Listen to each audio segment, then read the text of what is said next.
Hey, welcome to Bleav in Clemson Football. I'm Will Vandervoort. That's Alex Dodd, our producer over there. Thanks for joining us.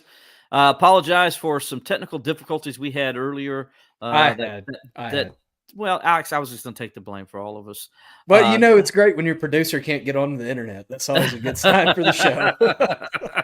And that's why we were having issues. Alex was having issues getting on. And so we got it worked out, though. We're on, and we appreciate you guys joining us tonight. If you're listening to us on Spotify or Apple Podcasts or anywhere where you get it, we appreciate you guys. Obviously, you didn't see any of it or have to wait longer because you're just getting the download and listening to us. So we appreciate you listening to us. We appreciate everyone out there on Facebook, on YouTube, on Twitter that are watching us. We appreciate you guys, or X, excuse me. I do it every week. You think Come on, man. It's been X for like 2 years, man. Yes, it has been. And but anyway, I'll get with the times eventually, Alex. But we appreciate all you guys watching us now, and think we got a good show tonight, Alex. We're gonna have some Clemson head coach Dabo Swinney talking about C.J. Spiller.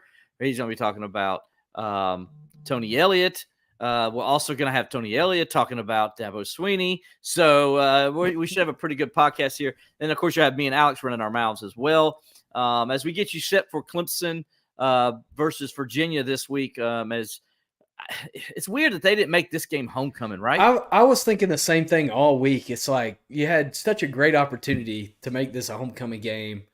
And, I mean, really do up the story of Tony coming back. I mean, you got CJ going in the Ring of Honor too. I mean, it just seems like this is the homecoming game, right? I mean, Stanford was, but this really is. Let's be honest. Yeah. Also, October is more of homecoming, not September when they did Stanford game. It just didn't seem right. It seemed kind of icky a little bit to call it homecoming. And then, of course, a hurricane came through, and that made it even a little more complicated. Made the homecoming different.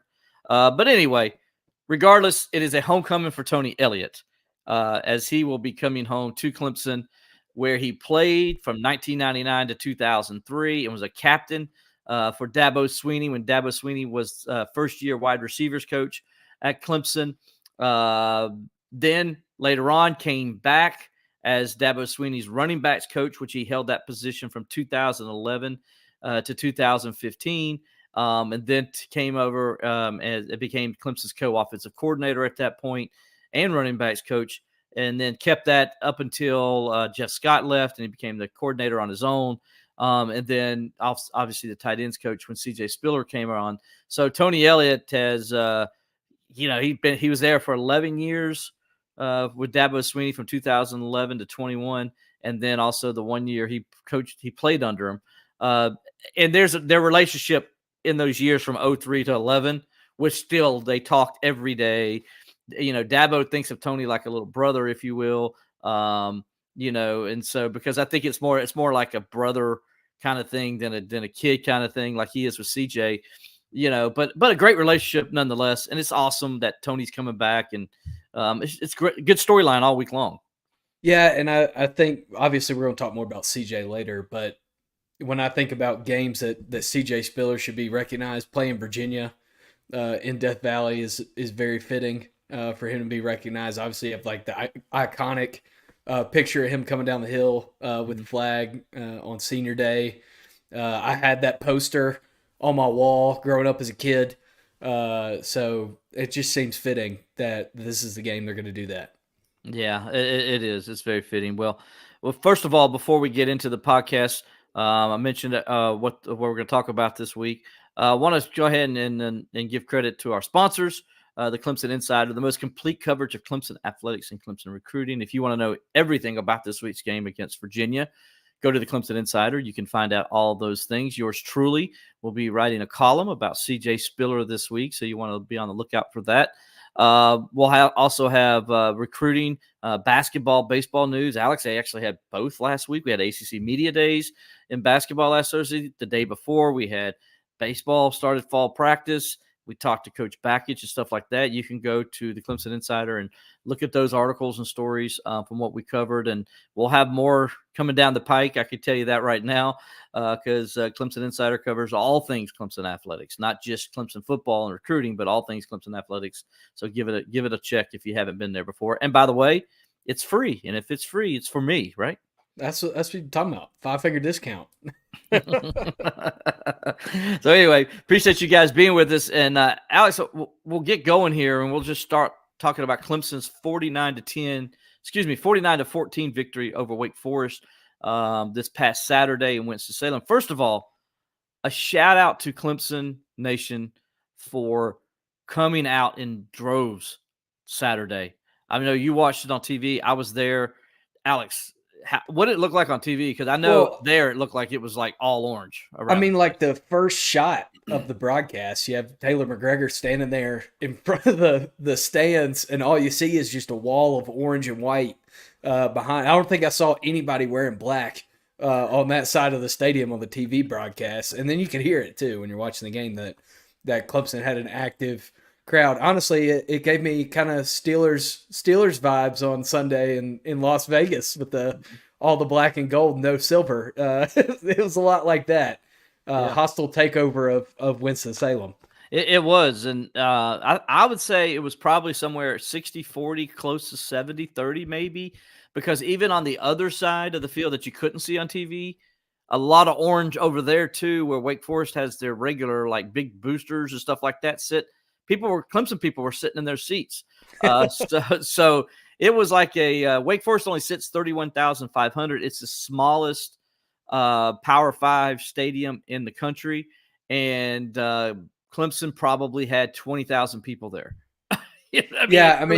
When I saw that it was a sellout, I was like, dang, it must be a lot of Clemson people going up for a noon game in Winston-Salem trying to get some Biscuitville, get a little Krispy Kreme in. Absolutely. Whatever you got to do up there. Yeah, I got some Krispy Kreme in. I was 2 minutes. Our hotel was 2 minutes from the original Krispy Kreme. So we went up there, and of course, it was wonderful. You know why, Alex? Because it was hot now, baby. Hot now. Hot light was on, and I was like, yes, yes, yes. And I ran in there, got me that and a True Moo chocolate milk, got me a dozen donuts. And they were delicious. You ate a dozen donuts by yourself? No, unfortunately I didn't. Our guest next week is going to give you grief. I promise I didn't eat. I did not eat all 6 donuts. Bart Boatwright, our photographer, shared with me, and then I brought the rest of them back home, and Kevin ate half of what I brought back home. So I did not eat all 6. I probably ate total of 6 of the 12. Sounds good. Or 5 of the 12 because Bart had 1, so I would eat 5. So and speaking of people who Kevin ate 6, so Kevin ate the most. Go ahead. Speaking of people who ate in the game, Phil Maffa, he ate a lot in the game. Cade Klubnik ate a lot in the game. DeMonte Capehart, I'm pretty sure he actually ate the center for Wake Forest during the game. And it was kind of the theme for Clemson is that they were just eating all over the field on Saturday. They were. It was a very dominating performance. One that, and we'll start this here. I was impressed with the way Clemson, they got off to a slow start, and they didn't look very good offensively or defensively in that first quarter. And yet, and especially the guy we're going to talk about here in a little bit, Cade Klubnik. He, last year when he go on the road and he struggled, he missed a wide open pass that would have probably went for a touchdown. I'm talking about the overthrow to Troy Stellato. It would take him a while to get over it or to calm down, right? But he didn't let it faze him. He stuck with what he knows and what the defense was giving him. And that's how the whole team did. They just kind of stuck with the game plan. They didn't panic. And then by the second quarter, they just started taking control of the game. And, it was the offense basically was going through the Wake Forest defense like by a knife through a butter, right? I mean, and that's what really impressed me about the game was, Clemson's recipe for success going into the game was, get a big lead in the first quarter and kind of hold on. Mm-hmm. And, they weren't able to replicate the success in the same way, that things didn't come as easy in the first quarter, but they found a way to overcome it, and they did. They rolled after that point, offensively, defensively, especially in the second half defensively, the way they were able just to really annihilate Wake Forest and not let them do anything. But they overcame the slow start. They settled in, and they didn't let it faze them. They were uncomfortable in the first quarter, and they found a way to get back to normal. Yeah, Clemson's defense And you know me, I love defense, and I love to watch it and pay attention. I was not at first understanding what Wes was doing defensively. I thought he could have brought some more pressure, but he kind of did later on, especially where he would bring Barrett Carter, and he actually at times would have. I know a couple times he had all three linebackers out there. But he consistently saw something on the edge that they could do with their linebackers, and they brought out that they would bring either Wade Woodaz or he'd bring Barrett Carter, blitzing them on the X to get that extra guy instead of bringing them up the middle. He did it that way, and I think that maybe that had a lot to do with that mesh on what Wake Forest running back. He likes to kind of like look for the hole and spot it, and he sometimes will hit that B gap, which is between the tackle and the guard. And he would hit that B gap, and that's the way he was running. So what do? You just bring the linebacker over there, and you kind of force the issue to where he's got no choice but to go to the A gap. And of course, Clemson's got the A gap filled, and they just really shut him down. I think after the first quarter, they didn't do anything running the football wise. I think they finished the game with only 187 yards rushing. I Bleav that's correct. Yeah. And they got most of that on the opening drive. Yeah, didn't they have like 36 yards or something in the second half? I mean, it was 38 total yards in the second half. Yeah. They finished with 87 yards rushing, 233 total yards after having 195 total yards at halftime. So West did a great job adjusting to what they were doing, and Clemson's team, and they really the players stayed with the game plan when they adjusted, and they dominated. They were dominant. And, they had the one late drive there at the end of the half that they gave up a touchdown. Other than that, that was it. I mean, Wake Forest did nothing in the second, and minus 11 yards total offense in the third quarter. Well, another guy that I was really impressed with on the defensive side of the ball was Wade Woodaz. You mentioned him. He kind of had a slow start, looked a little uncomfortable early in the game, and really settled in to his role. Ended up with a sack, ended up with 6 tackles to lead the team. Just got a lot more comfortable. And I think part of that is the way that Wake Forest plays. It's hard to replicate. It's weird, man. It's hard to replicate that slow mesh in practice. Yeah. And, early in the game, you could see that it was making Clemson uncomfortable. They weren't able to get the pressure in the A gap like you were talking about. They weren't able to really adjust to that tempo early in the game. But after that first quarter, I mean, they had Wake Forest's number, and the slow mesh wasn't working anymore. You saw Wake Forest kind of later in the game go away from it a little bit, try to do some other things, and that didn't work. But Wade Woodaz, I felt like he really settled in and adjusted and just looked in his element after kind of some early struggles. And the play that really kind of changed the game, I thought, was Kylan Griffin's interception, where, I asked him at the end of the game, and I don't know if you saw that interview, Alex. I asked him, like, what was different? Like, what did you see on that play? And he says, actually, we practiced that play all week long. And he says, I couldn't believe it. I'm sitting there, and all of a sudden I'm like, oh, this is the play. They're running it. I'm going to intercept this ball. And he thought to himself, I'm going to take it to the house. He's like, obviously I got to finish because he stumbled. The turf monster is real, is what he says. He would have scored a touchdown on it. But that play changed the game, I thought, from that point on, because Clemson had just scored, tied it up 7-7, and then immediately the offense gets the ball back. And here's what I love about the offense, right? Boom, 2 plays. They're in the end zone.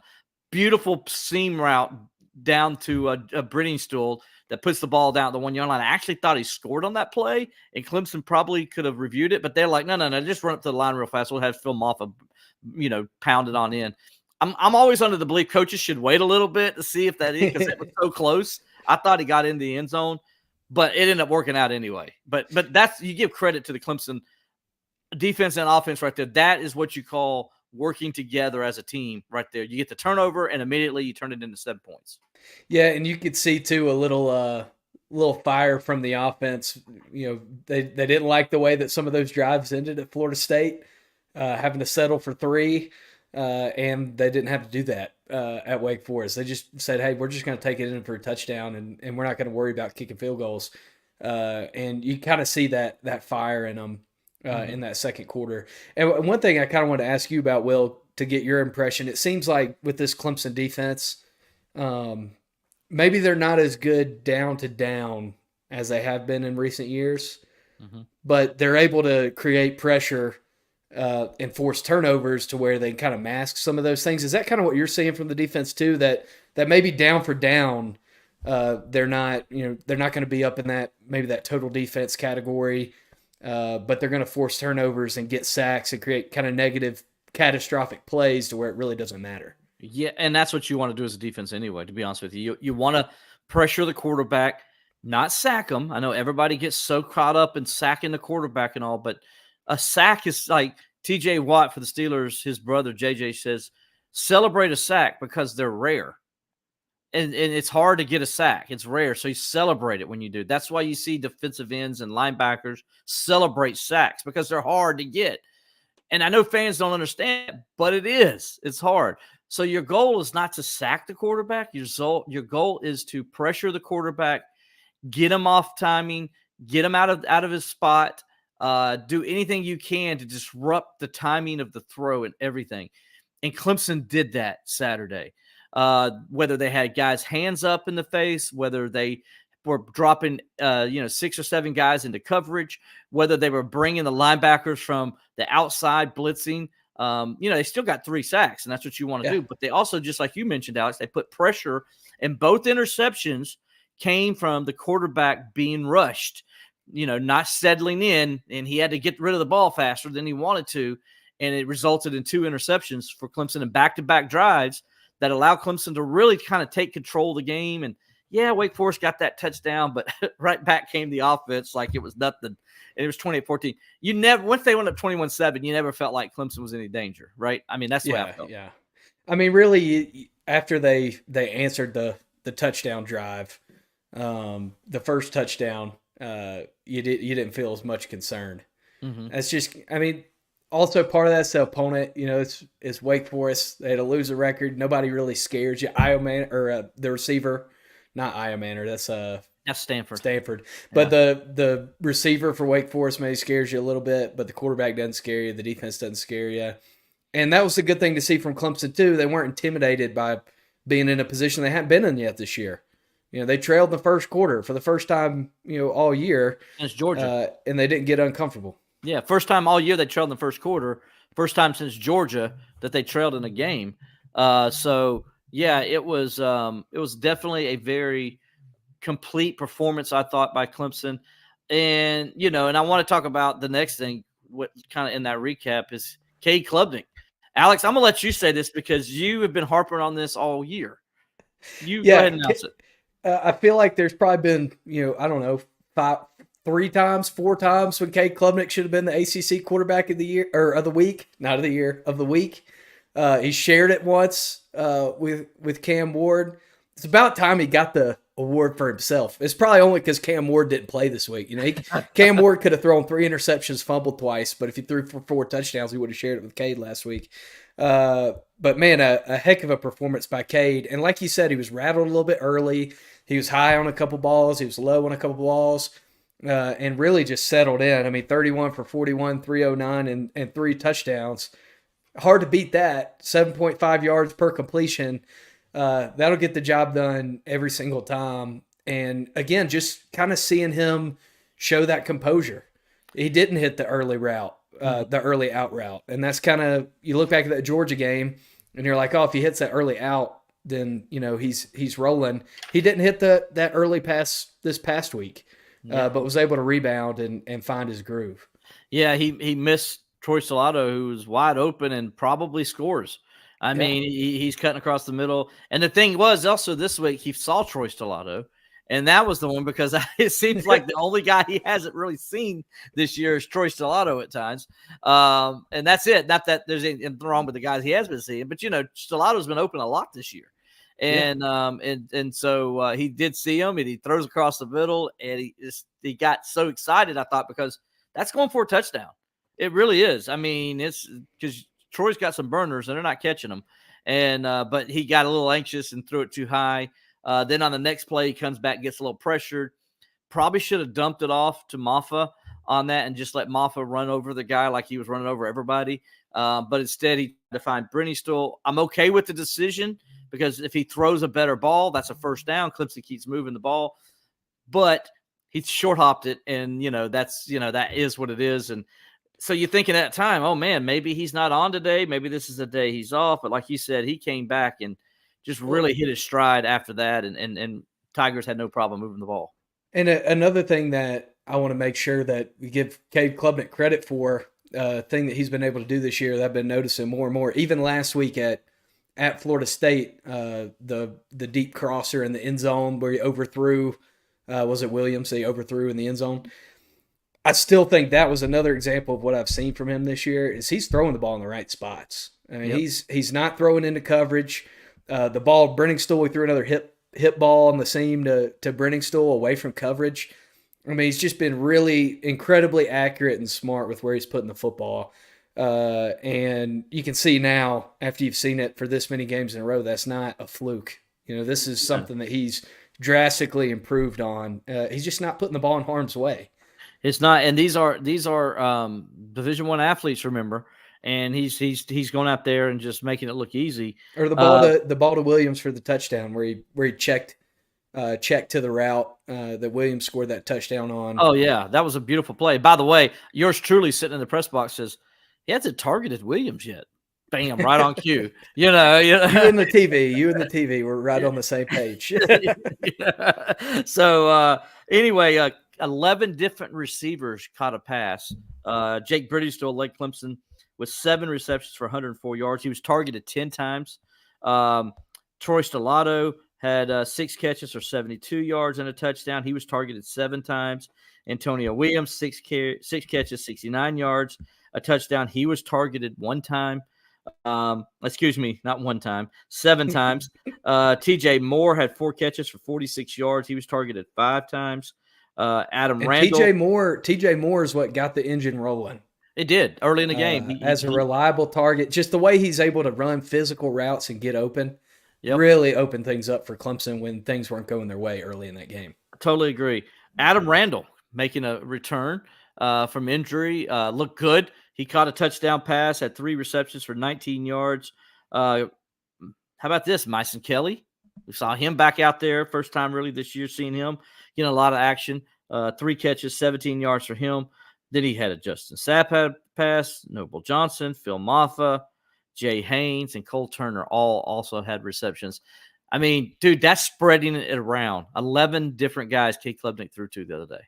Yeah, and, as good as Cade Klubnik was, his stat line did not match Antonio Williams' passing stat line. It's hard to beat 1-for-1 for 28-yard touchdown. I'm surprised they didn't share the Quarterback of the Week award with Antonio Williams for the 1 touchdown pass he threw. But yeah, it's good to see him having fun, opening things up a little bit. I knew they were doing something when they threw the screen 3 times in a row. Mm-hmm. I'm like, what are they setting up with throwing the screen 3 times in a row? Are they just going to go all the way down the field throwing the screen? And then, Antonio with a little shoulder pop. He sold it great and threw a dot to Brenningstool in the corner. He did. But again, sharing the wealth. That's something you weren't able to do last year because you didn't have reliable targets. Let's be honest. The targets were not as reliable last year. And now, Cade Klubnik has trust in his receivers and receivers have trust in the quarterback. And things are really moving. Yeah, and again, you're down 2 receivers, and Bryant Wesco wasn't playing. Tyler Brown again out. So, they're down a couple of their better players at wide receiver.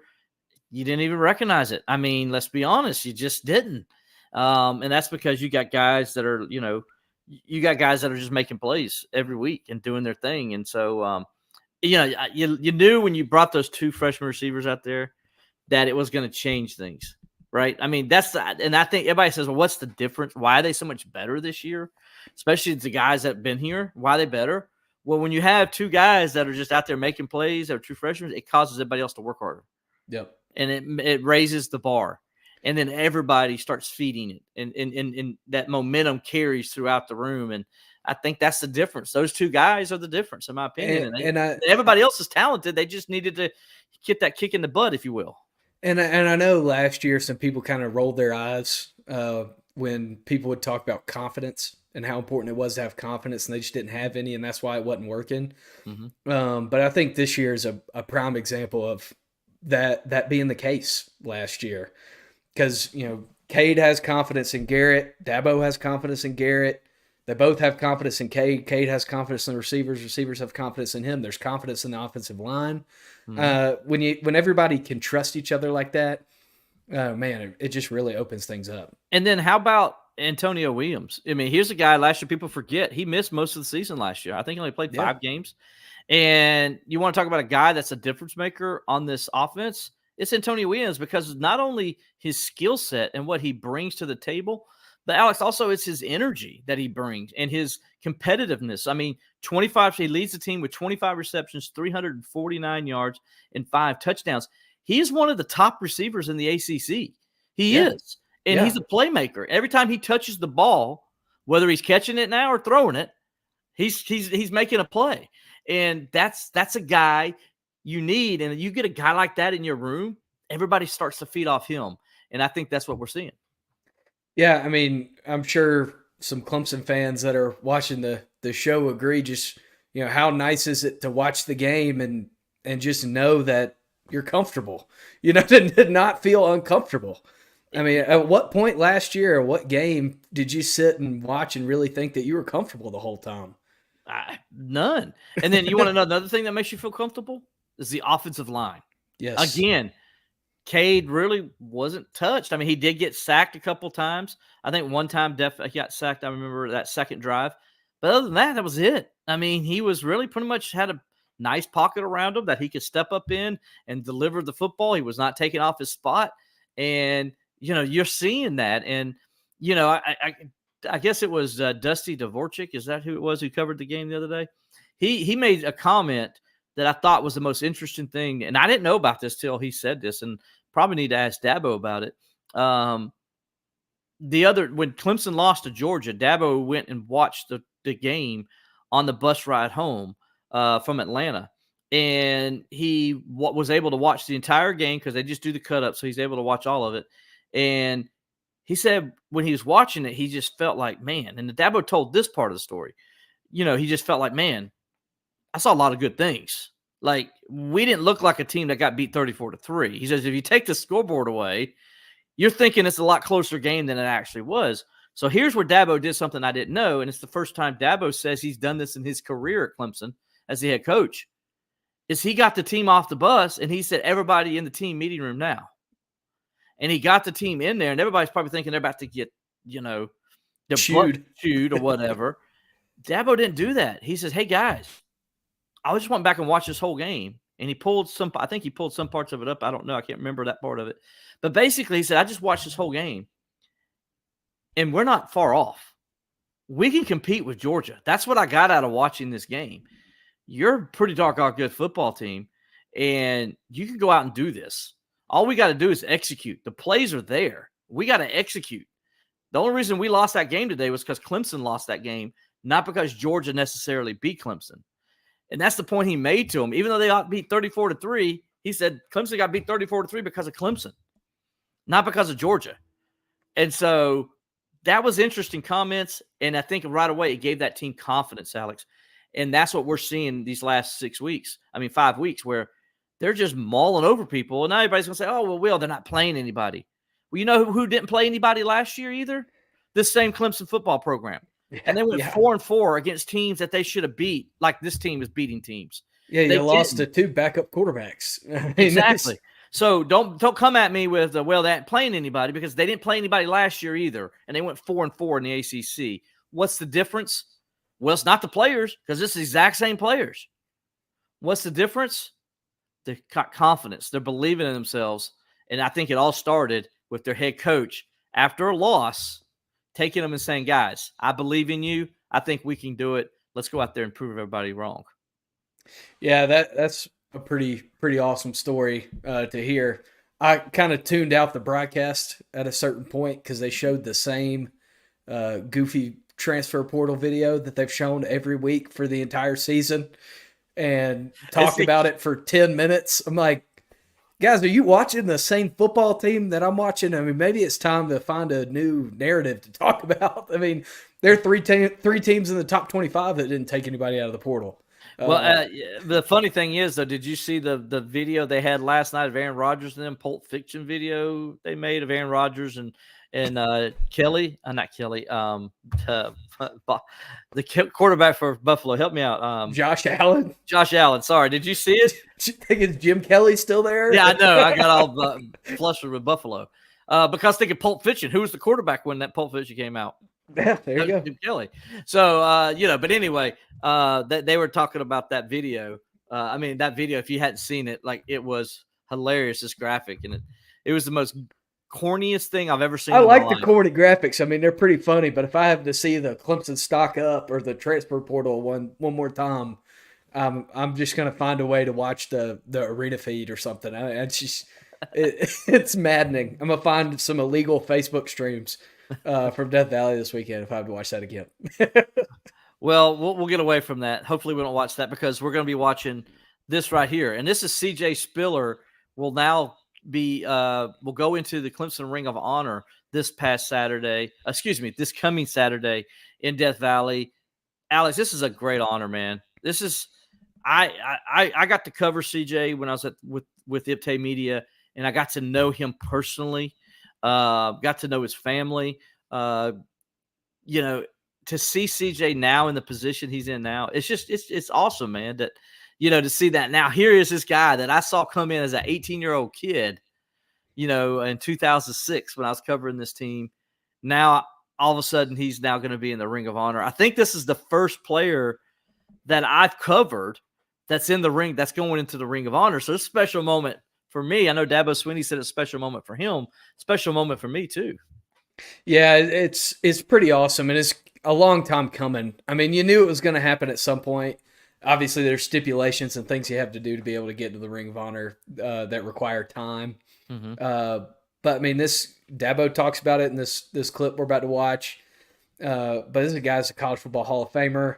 This is a guy that, honestly, if he was on a different team, probably would have been a Heisman Trophy winner. This is one of the greatest running backs in college football history. And he's been a dang good running back coach for Clemson too these last few years and developing this room. And you can see in the running backs that Clemson has in the room now, the way they've really taken on the style and kind of character of their coach. So it's going to be really cool to see that name be up on the stadium for a long time to come. Yeah, it'll be forever, and it's going to be awesome. And Coach Swinney talked about how special that's going to mean for him and for everybody at Clemson. That you've been able to build with CJ allows you to build everything you have here.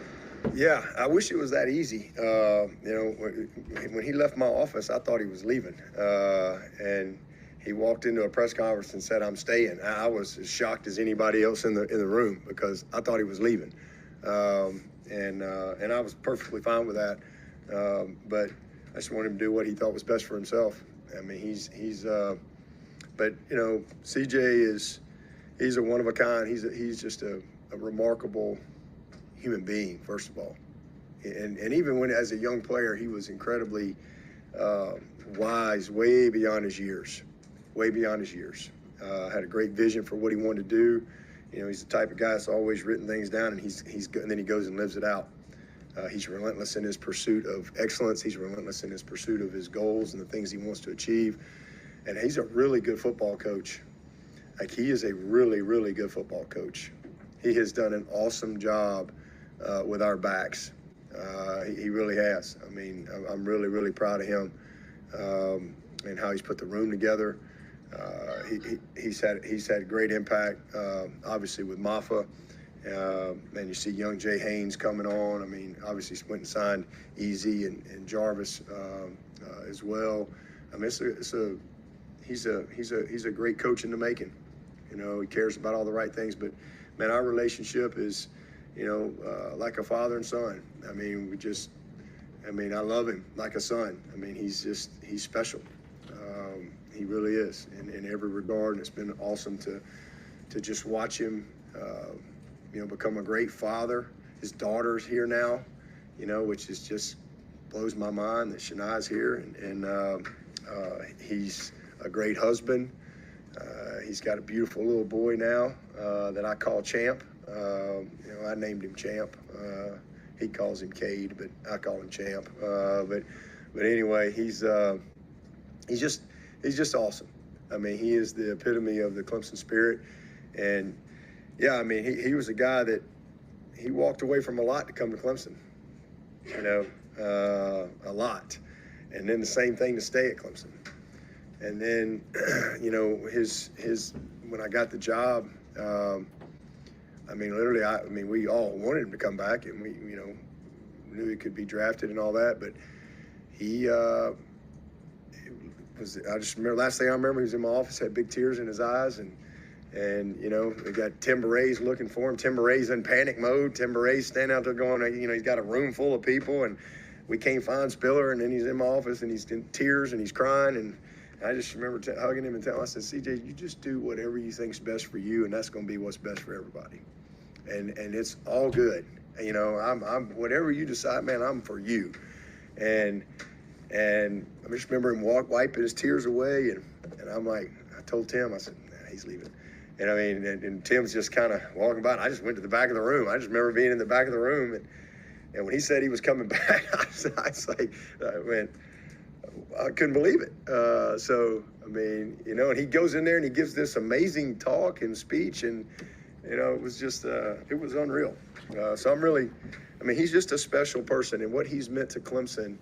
Nobody epitomizes the spirit of Clemson than Spiller. And man, if there's anybody who deserves to be in that Ring of Honor, it's this guy right here, because he truly did. He changed things. He was that, just that first little fuel on the fire, if you will. We had a little bitty flame, little bitty. And man, he was that first big spark that kind of led to where we are today. I really believe that. And not just that, it wasn't just that he came here, that was huge, but then it's what he did here. And it's the person he became, the success that he had. What he did in college football is, people don't really appreciate what he did in college football. It's unbelievable. He's already in the Hall of Fame. That's how good he was. He still got records, and it's amazing. And so, I'm just really happy for him and his family, and be an exciting day to see him up there, and he'll be there, when little Champ will be bringing his kids one day and talking about Granddaddy Spiller up there on the stadium. He's really, really special. That's Clemson head coach Dabo Swinney on CJ Spiller and going into the Ring of Honor and what he means to him and what he means to Clemson. And Alex, listen, I've written it in my book, and I've written many stories. There are two people, or I guess three players that changed the course of Clemson history. The first being Fred Cohn. Fred Cohn was he changed the whole look at Clemson when he came here and made Clemson. He was the first real star. Second star, Banks McFadden too. You got to put Banks McFadden up there as the first one.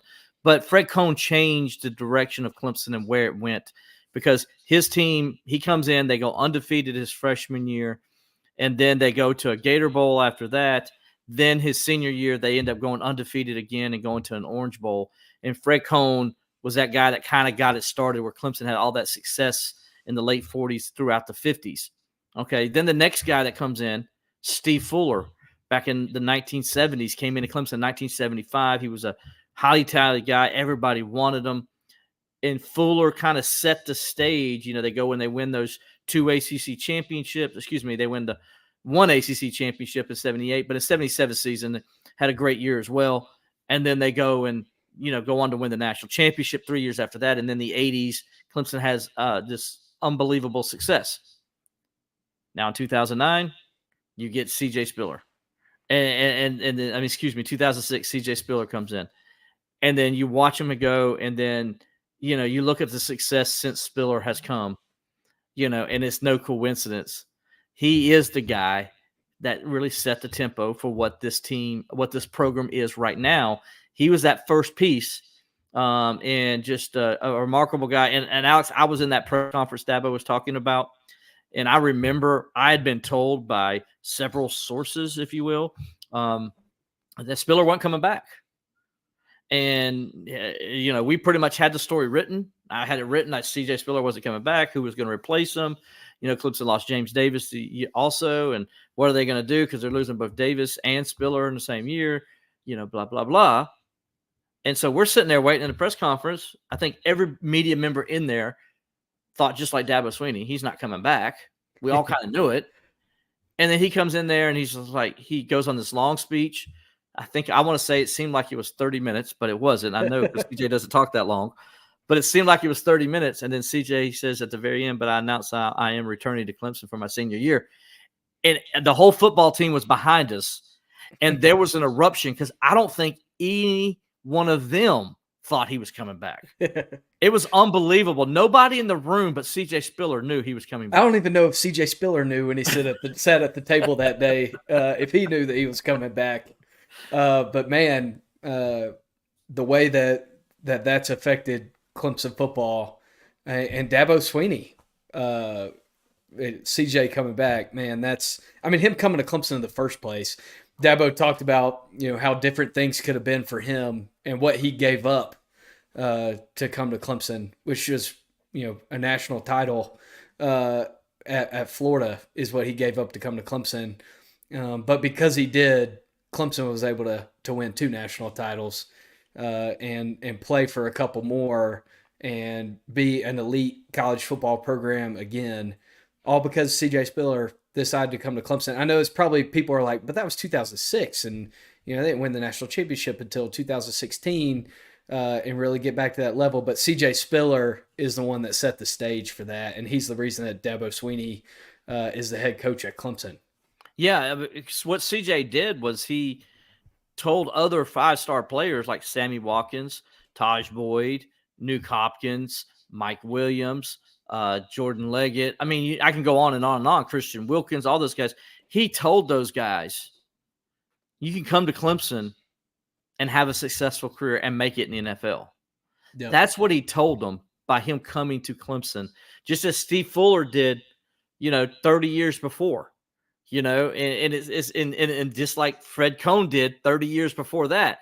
So I wonder who's going to be the next CJ Spiller in 2036, because every 30 years it seems like a guy like that comes along in Clemson history. You did go all the way back to the Great Depression. I just did. So. Yeah. So who's going to be that guy in 2036? Because there will be a guy, because CJ Spiller was that guy.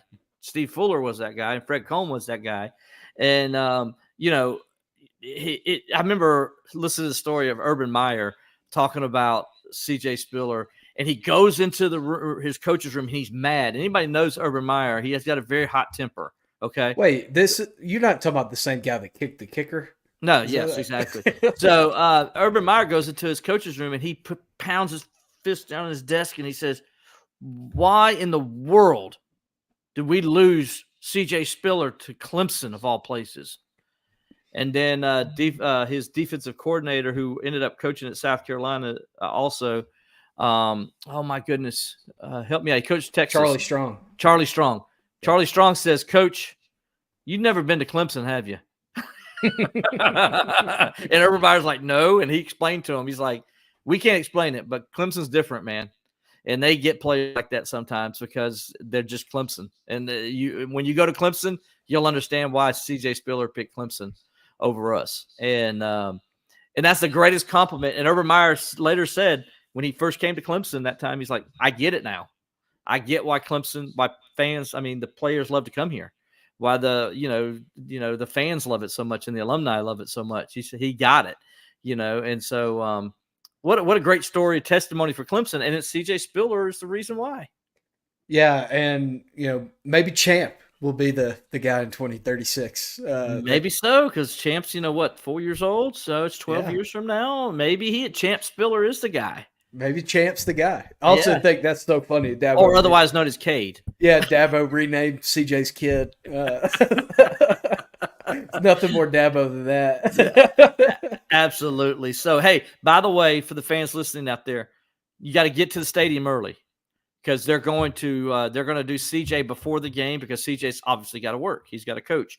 So they're going to do his ceremony early.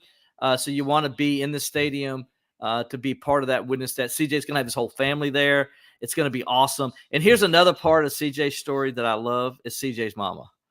CJ's mama, she didn't want CJ to come to Clemson, and she was mad when he did. She wanted CJ to leave Clemson after his freshman year, his freshman year, after the Kentucky game, and it looked like CJ was going to, but CJ came back, and then this guy named Dabo Swinney talked him into coming back because CJ told us, his mama had pretty much talked him into leaving Clemson, and so when he left Florida, Lake Butler, to come back to Clemson, he's coming back. She didn't want him to come to Clemson because she's like, no, I don't want you to go back because I'm afraid you'll end up Dabo Swinney guy's going to talk you into staying. and sure enough, that's what happened. And she was so mad at Dabo and mad at that situation when it happened. And then when Dabo went, it was CJ again on his own, just like he chose Clemson over Florida without her knowing, because he sent her, if people don't know, during the press conference to announce he was going to Clemson, he slips his mom a little note and tells her in the press conference where he's going as he's making his way to the podium to tell everybody. And she was just like stunned. Then he's leaving Clemson, going to go to transfer to Florida after his freshman year. And then he goes to Clemson and Dabo talks to him and he changes his mind and stays at Clemson, calls his mom up, says, Mom, I'm staying. Well, mama, what have you. And then, he decides to go, instead of going pro a year early, he again surprises his mom who thinks he's going pro. And she finds out, like the rest of us, he returned for his senior year at Clemson. So you can imagine her disdain for Dabo Swinney and Clemson at this time because, all three times her son's gone against his mother's wishes. But later on, she understood, and she loves Clemson now, and she loves CJ because she saw what Clemson did for CJ and what CJ's done for Clemson and how the Clemson people love CJ so much. And now, that's to me, that's my favorite part of this whole story of CJ Spiller is how his mom came to love Clemson every bit as much as her son did because she saw what Clemson has meant to CJ and what CJ has meant to Clemson. Yeah, I mean, I only had one Clemson football jersey as a kid, and you're going to hate what color it was. It was the purple 28. That's the only jersey I had because, I mean, when you think of that jersey, when I think of that jersey, or Clemson fans my age think of that jersey, that's what they think of is CJ Spiller wearing that jersey in that Georgia Tech game. And, CJ was the man. He's still the man. And he's now, forever going to be the man at Clemson. And, Dabo talked about it too, that CJ doesn't get the national recognition that he deserves. Mm-hmm. He didn't when he was a player, and he doesn't now. I mean, even to some degree when he was in the NFL, didn't get recognition for what he was doing at that level. That's true. But Clemson people are always going to remember what CJ did, and Saturday is going to be a great example of it. So I hope everybody is there early in the stadium to welcome CJ to the Ring of Honor, and also to welcome back Tony Elliott to Clemson, which will be probably the most unfriendly that Tony Elliott's ever seen Death Valley. It might be a little bit, but at the same time, I don't think it will be because I think Clemson fans are appreciative of Tony. He's one of their own. Not only is he a former coach coming back, but he's a former player too, a former walk-on. Yeah. I will give Robert credit for this. Robert's calling it the walk-on bowl. Robert McRae over at Clemson Insider. He's calling it the walk-on bowl. He did that in our Tuesday Tiger Talk today. And, I can't agree more with him. It is the walk-on bowl. Tony loves Clemson. I mean, Tony Elliott epitomizes Clemson everything he is and who he is. And so, he's just a great guy. Look, he was my my running accountability partner. And ever since Tony left, I've gotten fat. So, it's on me, Tony, not you. I'm the reason why. It's all Will's fault. But I've gotten fat because, me and Tony used to see each other. We'd run all the time and he'd be running the other way. And me and him would always say, all right, gonna see you here tomorrow. Right. And so we held each other accountable every time we saw each other running. So I need to get back into that. So, but man, Tony's a great guy, dude. And I'm so excited to see him on Saturday. And I'm so excited to see how his team's doing, how he's turning that program around up at Virginia. And Dabo Swinney, probably as happy as anybody, Alex, to see Tony Elliott coming. Yeah, absolutely. Here's what Tony Elliott had to say about his return to Clemson in his press conference this week. I think before the game, and again, to be honest with you, I really haven't had a ton of emotion, going into it. Like it's really, there's so much that goes into preparing for a game. That's really all I've been focused on. And then I've also been mindful too that I did not want this game to be about me. And I told the players that like this ain't about me. This is about you guys going down there and playing your best game. And my job is to help prepare you.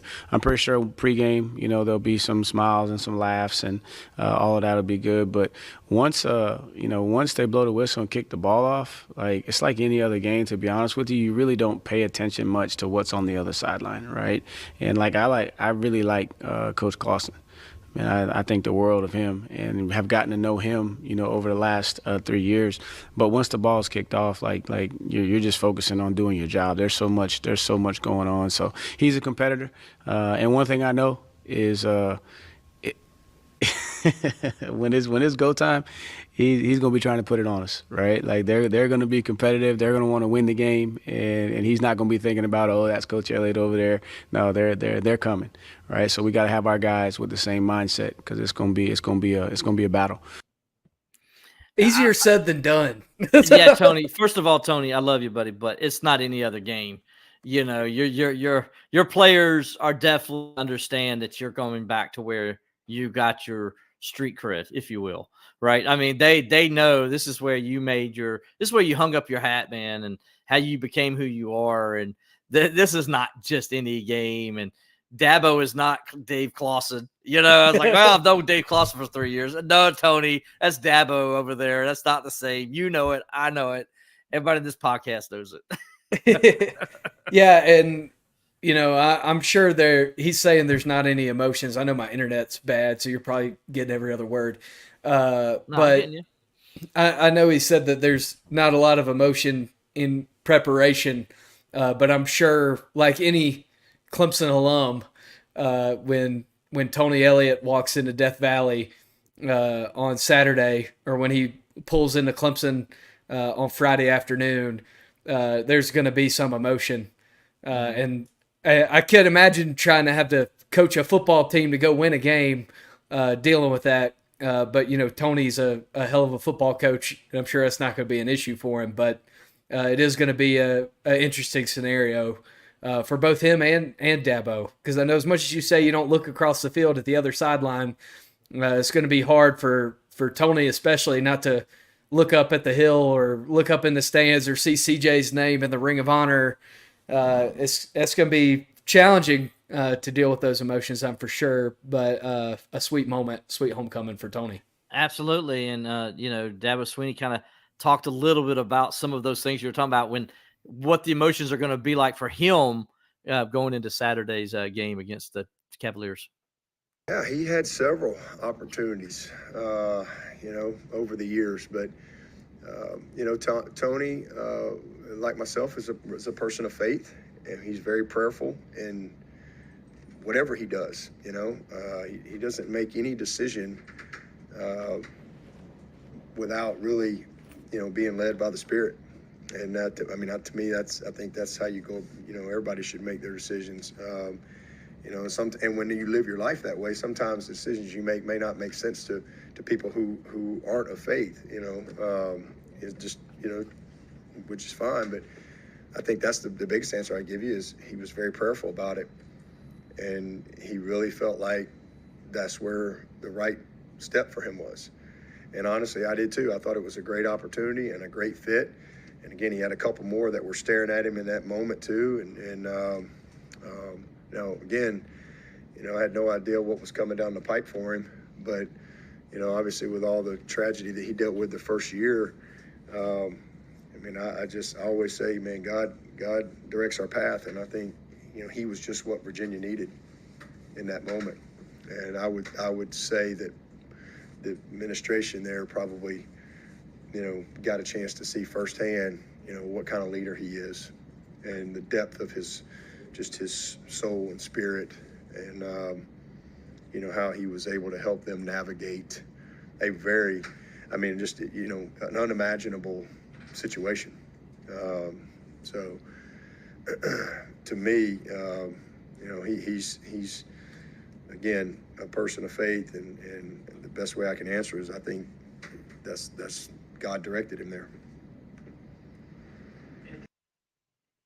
Yeah, Dabo Swinney, and he got emotional later on when I Bleav our good friend Pete Acabelli asked him a question about Tony and their relationship, and Dabo got emotional and was really almost came to tears as he talked about the moment when he told Tony Elliott he was going to hire at Clemson and he was going to get the job, and then what he meant, what Tony Elliott means to him, and if you haven't seen that, people need to go back and watch that. It was pretty emotional.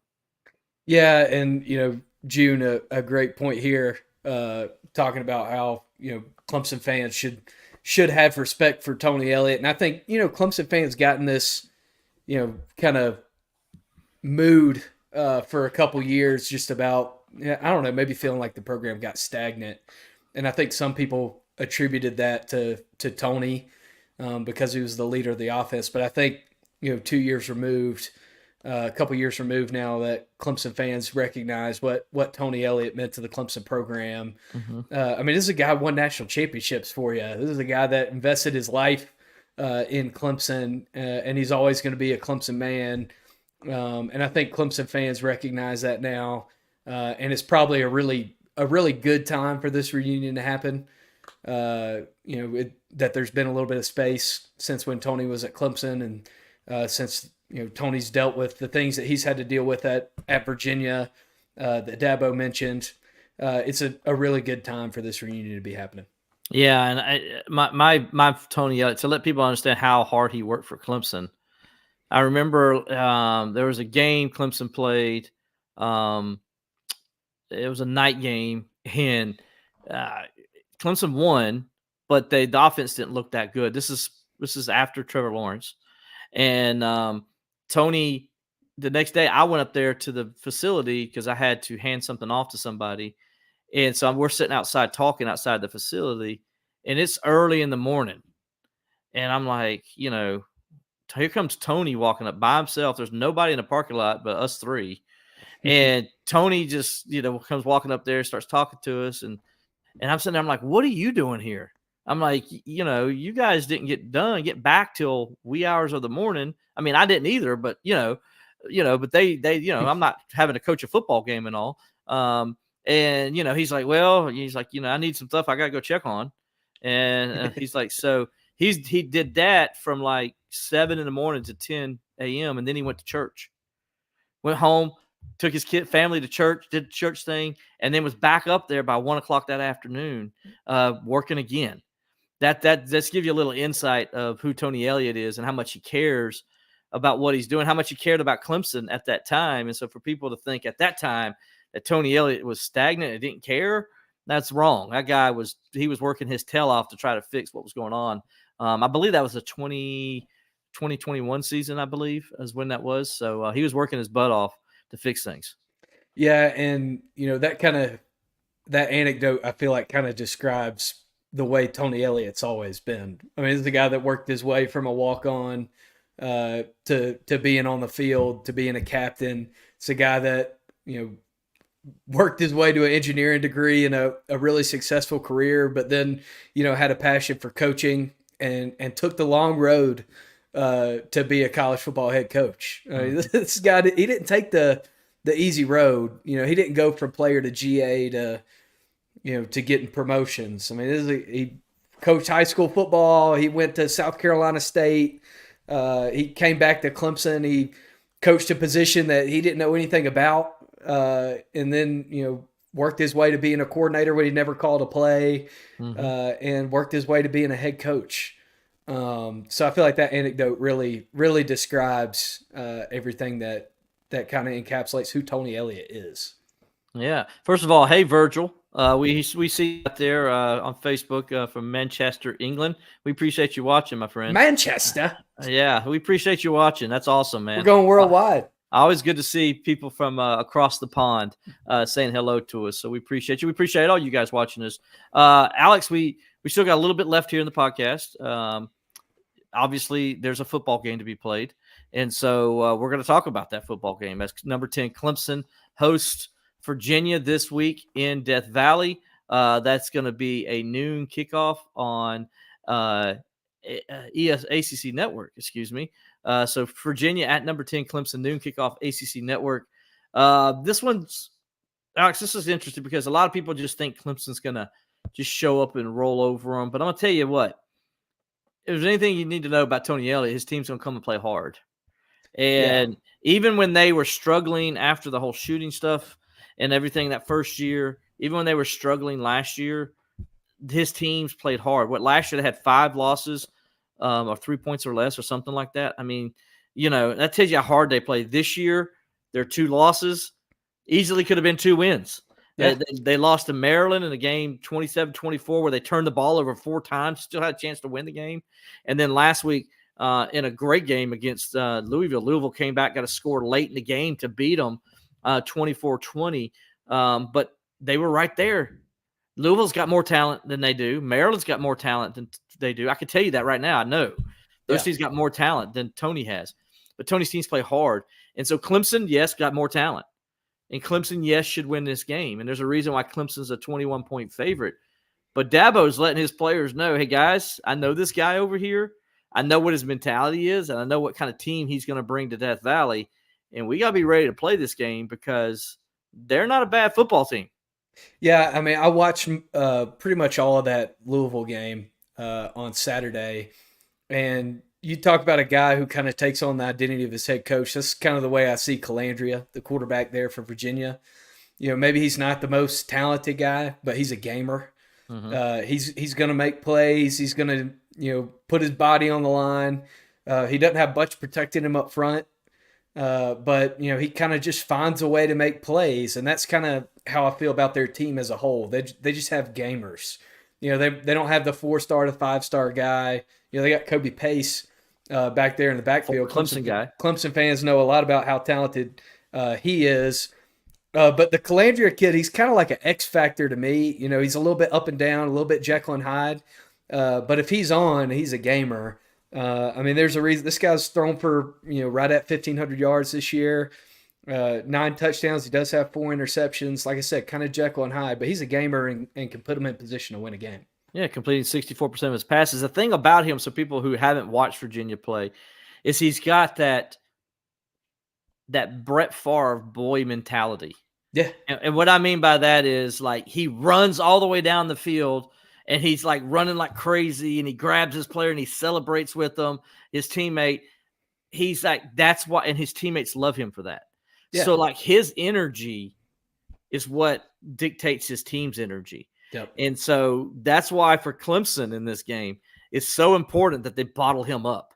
They got to get him, not letting him be excited, not letting him get going, because he's going to, when Clemson runs down that hill, probably the most exciting guy other than the 100 players that Clemson has running down the hill is going to be that guy, because he's probably wishing I ran down the hill with them, because he's ready to go. He's going to be ready to play, and his team's going to be ready to play because of his energy. And that's why, to me, I had it in another podcast I did earlier. I said he's the key to the game for Clemson. Clemson's got to shut him down. They got to make him feel uncomfortable. Alex, they run a lot of that run option stuff. They're going to run RPOs. They're going to run a lot of quarterback zone read, and where they're going to do a lot like what Stanford did. And Clemson knows the system. I mean, they know. Well, of course they do. They know the system. Did you read my story that I haven't posted yet? I mean, Clemson fans know the system. This is a Tony Elliott this is a Clemson offense. Clemson knows the system. Dabo today, it was great. Dabo says, they asked him, like, are you kind of concerned that Tony knows so much about you? And Dabo says, I know him too. Dabo says, I know him too. I'm ready, and it kind of works both ways. And Dabo's right. And, because one thing we know what their offense is going to be, it's going to be like Clemson was when Tony was here. It really is.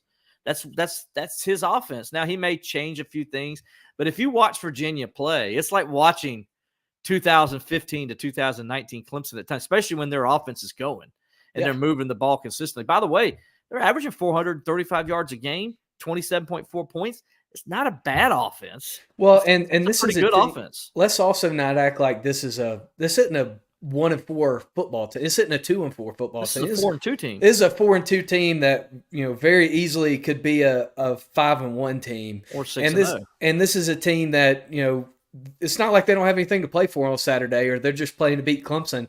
If they beat Clemson, they're in the race to be in Charlotte. That's this team's mentality going into the game is they control their own destiny. Correct. And if they can beat Clemson, then they got a dang good chance to get to Charlotte and play for a shot at getting in the playoffs. That's the mentality of this team. If you think Tony Elliott is telling his team like, oh, let's just go take our best shot to beat Clemson and play the upset team, that's not their mindset going into this game. They think they've got a chance to be in the mix. Yeah, I mean, if you're Tony, you're sitting there thinking, we got Clemson to play. I think they play Miami, and I think they play SMU. So they have a chance to knock off all three teams. Yeah, they play Clemson, they play Pitt, and they play Pitt. SMU. Okay, it's Pitt. That's the other team who's also undefeated. So they have a chance to knock off 3 of the 4 undefeated teams remaining in the ACC in ACC play. And that's what you're saying. I mean, I totally agree with you. They're coming to Death Valley to win the game, folks. They're not coming to just show up and go through the emotions of CJ You think Kobe Spiller. Pace is coming to Death Valley just to go out and play a football game? By the way, very good point. He left Clemson because he wanted an opportunity to play because he saw that was Will Shipley and Phil Maffa were going to be kind of toting the rock, and he wasn't going to really get a chance. So he went to Virginia with Tony, so he has a chance to play and do what he's doing now. You don't think he's going to have extra motivation? You absolutely correct, Alex. He's going to have extra motivation. Yeah, and it's just so – and they kind of have a three-headed monster back there in the backfield.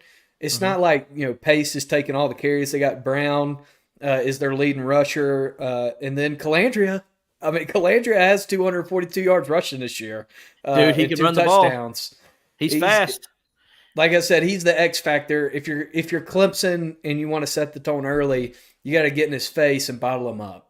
Yeah, and by the way, he is as fast as Cade Klubnik, so if he gets out in open space, he could take it to the house. Yep. Switching to the other side, Alex. Defensively, now when you look at Virginia's defense, they're doing pretty good up front. They stop the run pretty good. I think 115 yards per game. That's pretty good, stopping the run. So they're pretty good at stopping the run. They got some really good defensive ends. Number 82, Cam Butler. You look at their banded end, Chico Bennett Jr. At defensive tackle, Dabo mentioned today. Jamari Carter is a guy that you got to pay attention to. 6'2", 309 pounds, like a Grady Jarrett kind of guy, if you will. So he's got a guy that's going to get in there and cause some problems. Their defensive front is really good. Now, where they had the problems is in their back seven. Yep. They're next to last in the ACC in pass defense. This is where I think Clemson and Cade Klubnik can exploit this defense. If they can give Cade some time, and I think just like they did against Wake Forest, they're going to have to establish the passing game early so they can set up the run, because I don't think Virginia is going to just let Phil Maffa go down there and just do what Phil Maffa does. You know what I'm saying? Yeah, I mean, this is a team, like you mentioned, they have good edge rushers. They have 12 sacks on the year coming in. They do force some turnovers. They've recovered 4 fumbles, and they have 4 interceptions. They get in the mix with turnovers, but I agree with you 100%. This starts in the air, and it's going to open things up. I also think, Cade Klubnik's ability to kind of get out of the pocket and move a little bit is going to help Clemson a lot in this game too. Give that defense an extra variable to account for. Mm-hmm. I think Clemson's going to be fine. I know we're talking about Virginia, and they do have some playmakers, and this is definitely not a game that you can go sleepwalk through. I think Clemson's going to be fine. I don't know that have much different of an opinion than the Clemson dude who's coming on here saying Tigers win big. Also got on the personal text line, got one from Joy Dodd, my sister. She was at a student council rally today, and Jim Clements was the guest speaker. And she asked him for his prediction for the Virginia game. And Jim Clements said Clemson wins 45-17.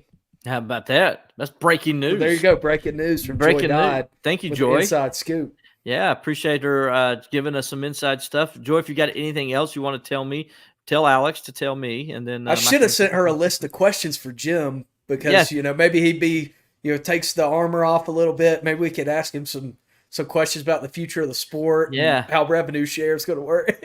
And your sister, she's so like, nice and friendly and everything. Like she'll be able to get everything. She should have told me this beforehand. I could have gave her a list of questions, but at least she got the one for me. She asked the prediction for Saturday. Yeah, so she got the prediction. We appreciate it. Hopefully that's the case. I have my prediction that'll be out later on this week on the Clemson Insider. You can check that out when it does. I will tell you this though. I feel pretty good about the offense. I think they can move. Clemson's defense, as I said earlier, I think they're starting to hit their stride. They held Florida State to 200, I believe, in 70 yards of total offense. This week they hold Wake Forest to 233. Granted, this will be a better offense than they faced the last 2 weeks. I think this is a more consistent offense that can run the football and throw it when they need to. So this is going to be a little bit more of a challenge, but I think Clemson's defense is up for it. It's going to be interesting how Wes handles Tony Elliott. He's seen the offense in practice a bunch, and I'm interested. He's gone up against that good on good. And here's another thing that I think is interesting, relating to that is for a fact that Tony Elliott used Wes Goodwin to do some internal scouting. Oh yes, before he was elevated to coordinator when he was in his analyst role. I do know that for a fact. So that for a fact. So it's going to be interesting to see how, Tony self-scouts going into this game with the awareness that, Wes knows what he's going to do. He knows the ugly stuff that he wants to hide, Obviously, like you said, Tony knows some of that stuff too. But Wes in particular is a variable that I'm very interested to see how he approaches this game because of that. Because if anybody knows this system, it's him because he's internally scouted it 100 times. And also keep in mind that Wes has done that, right? Looking at Tony's offense, but Tony hasn't really had the opportunity to do that to his defense. Tony had other people. Other analysts on staff were doing that for Brent. Right, exactly. So that's what I'm saying. So Tony doesn't really have the inside knowledge of Goodwin, who's different than he's not running the Brent Venables system. He's running his own stuff. He's running his own stuff. So very good point, Alex. The Wes Goodwin analyst, scouting analyst. I mean, so that might be a good story to see on the Clemson Insider after the game Saturday when Will talks to Wes about how his internal scouting back in the day played. Maybe I mentioned that to Dabo a little bit. See, he's got a little bit of an advantage, Dabo, because Wes did the self-scouting there. Something nobody else has thought of. I got Dabo one more time tomorrow. I'm sure Dabo's thought about it. I'm going to go out on a limb and say I'm sure Dabo Swinney thought about it before I did. I'm sure he thought about it when he saw the schedule come out. Absolutely, he did. Man, what a fun show, dude. This is a fun show. I enjoyed it. Oh, yeah. It's nice to have just a gift of gab, just to get to go on some rants. And we do have another guest coming next week that we're really excited about. Former Clemson head coach Tommy Bowden going to come on the program next week. Absolutely. Coach Bowden's a good guy, great friend. And anybody who's talked football with Coach Bowden knows how fun it is. And his sense of humor is great. I can't wait to see how many jokes he makes about Will on the show next week. He'll probably make some about me too, because he hadn't seen me since I was like 13 years old. So yeah, but he'll be okay with you. It's more me. I'm gonna be more the target of everything. So let's just say Coach Bowden loved to point out certain things to me when he was the coach here, and I always get a good chuckle out of it. So Will is his favorite whiteboard. Yeah. to say the least. But anyway, man, great show, Alex. Great job as always. And I want to thank obviously Dabo Swinney and Tony Elliott. So appreciate all you guys too as well.